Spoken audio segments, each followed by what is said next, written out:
Good morning. Happy Wednesday. Hope you guys are having an amazing day. I have a good word for you. I'm in Proverbs and I am just loving all of the wisdom that the Lord gives us. It is such a good blueprint for life. And I'm just happy to be in it because I am learning so much and I hope that you all can learn. And this one is going to talk about generosity, and probably not in the way that a lot of people think about it, because this isn't a prosperity gospel. This is the word of the Lord. And I want to start with Proverbs 10 verse 24 through 25. It says, "Give freely and become more wealthy. Be stingy and lose everything.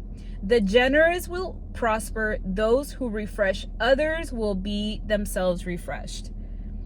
This is a good example of the Lord's upside down kingdom, where in our human logic, things of God just won't make sense because the world tells us one thing, but God tells us something else. How can I be giving freely and then get more back? It doesn't we can't comprehend that in our own mind. And I feel like what a Christ follower will understand is that when we give freely, it is a sign of our faith and trust that the Lord himself is our source and our provider. It is not in our paycheck. It is not in our new client that we have.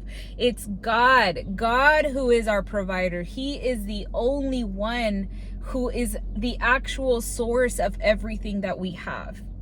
That is a difference between what the world tells us that we need to get more clients, we need to get new leads, we got to do all of these things because we lack. And yet here it's saying, no. When you give more, you will be blessed because God is our source. It is a sign of our faith. I feel like when we are generous, we are in a spiritual alignment. And let me put it this way. When we give, this isn't just money. This can be our time, our attention, our prayers. When we give, we make space for God to fill up that space. And he always fills it up in a way that we would not have expected. So think about it that way. When you're having a hard time letting go of something, when you're having a hard time giving your time, giving your energy, giving your money, giving a prayer, giving encouragement, think to yourself, but Lord, if I give this away, I get to have more of you. That is a reward in itself. It's not about how much we give, but the faith behind it. When I was reading this morning, I thought about the woman with the oil. How she had, I believe, somebody I know will put it in the comments, how she has, she's like a single mother, I believe, and she has her child, and she's like, I don't have much, but I have this. She tells this, to the Lord, and the Lord is like, go find all of the bottles that you can, and then they will become filled with oil. And so when she does this in faith, she's like, I don't have much, but I have this. And then he goes and blesses it, and then he multiplies it. She ends up getting all of the vases and all the bottles that she can find. He fills them up with oil. She's able to sell them, and now she has received what she needs for that time. Now, the next verse, it says, "But be stingy and lose everything." This tells us the opposite for those that withhold. Maybe you don't tithe out of fear that there won't be enough. Guys, I have been there. I struggled with tithing consistently for a very long time. Maybe you won't give an encouraging word because you're bitter or jealous, even though you know that person needed it.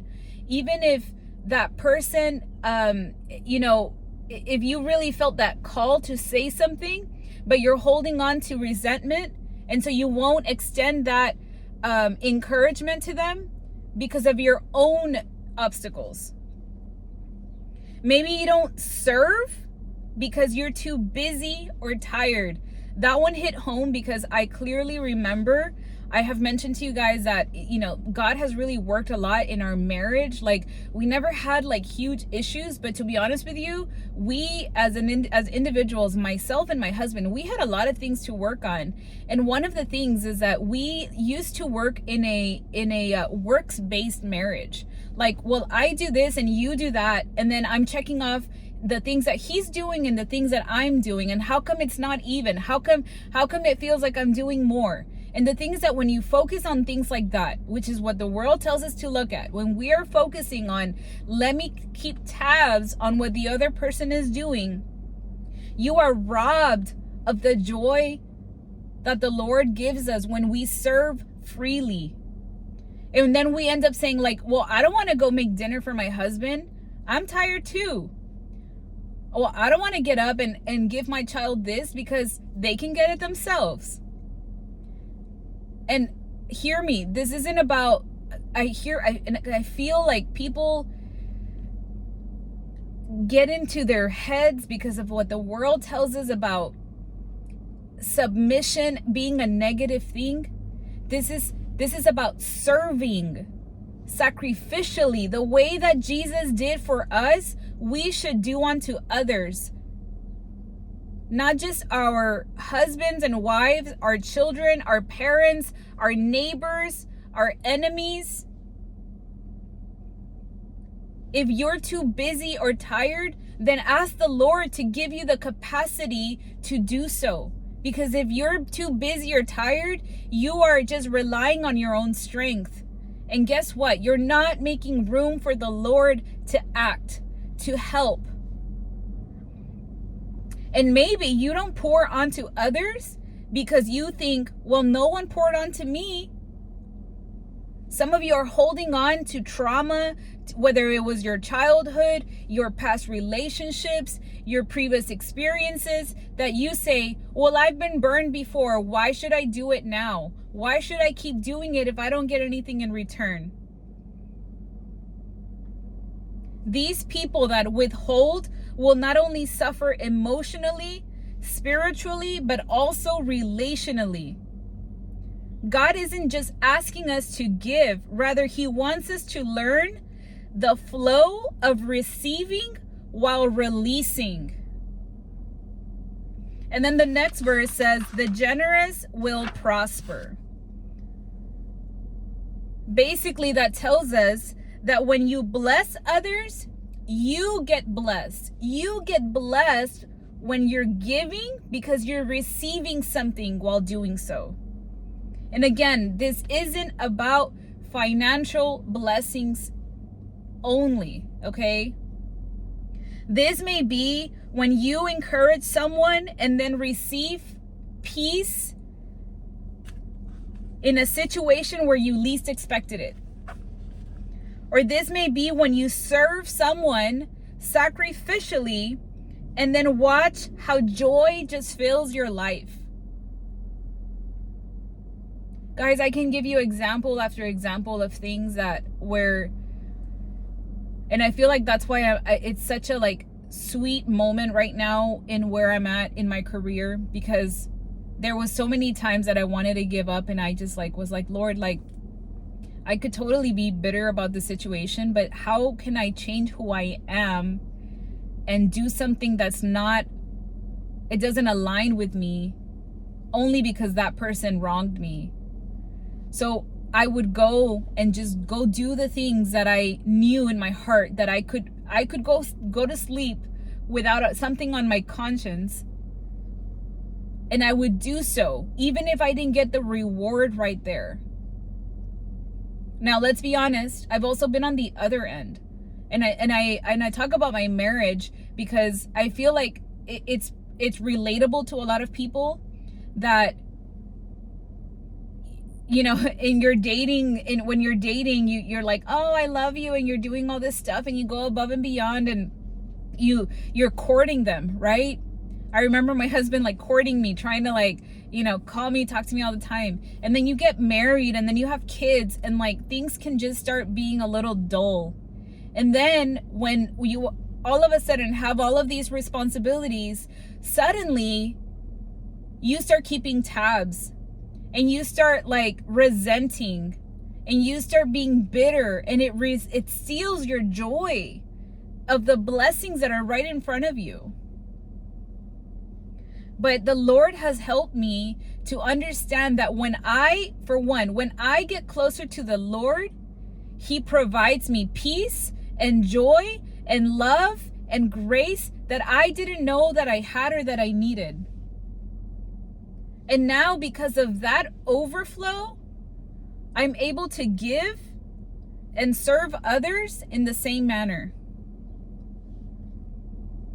So living generously is never wasted. Sometimes God's greatest blessings come through you, not just to you. And the last verse says,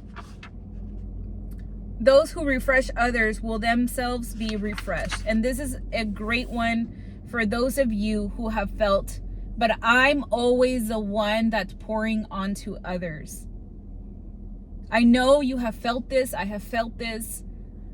I know people tell me, but you don't understand. I'm always the one that does blah, blah, blah. I'm just here to remind you that God sees everything. God's promise and reminder to you today is that what you're doing for others, He sees that and He will refresh you. He will be the one to refresh you. Don't be afraid to be generous in all things. Your energy, your time, your resources, your prayers. Be willing to pour onto others, to bless others, to give generously, to give freely, to not don't keep tabs. You have not been forgotten. God sees you. I love this message because it really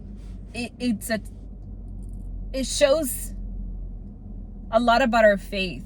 Are you holding on too tightly to the things that you have? And again, this isn't just financial or material. This can be your time, your energy, your prayers, your encouragement, your gifts. Are you holding on to that so tightly because you believe that if you let it go, you won't get anything back or that you will lack? And if that is you, then that shows a lot about your faith. And that's something that we all need to work on, because I still struggle, because we still can be getting closer to God and still struggle with these things. And my prayer is that, Lord, give me the strength and the capacity and the endurance to give to others, to love others, to be a light to others whenever I can't do it alone. I know that the Lord Himself will be the one to give me what I need. And I know that He sees everything and that all things work for the good of those who love God. I pray this bless you. We'll see you guys tomorrow. Bye.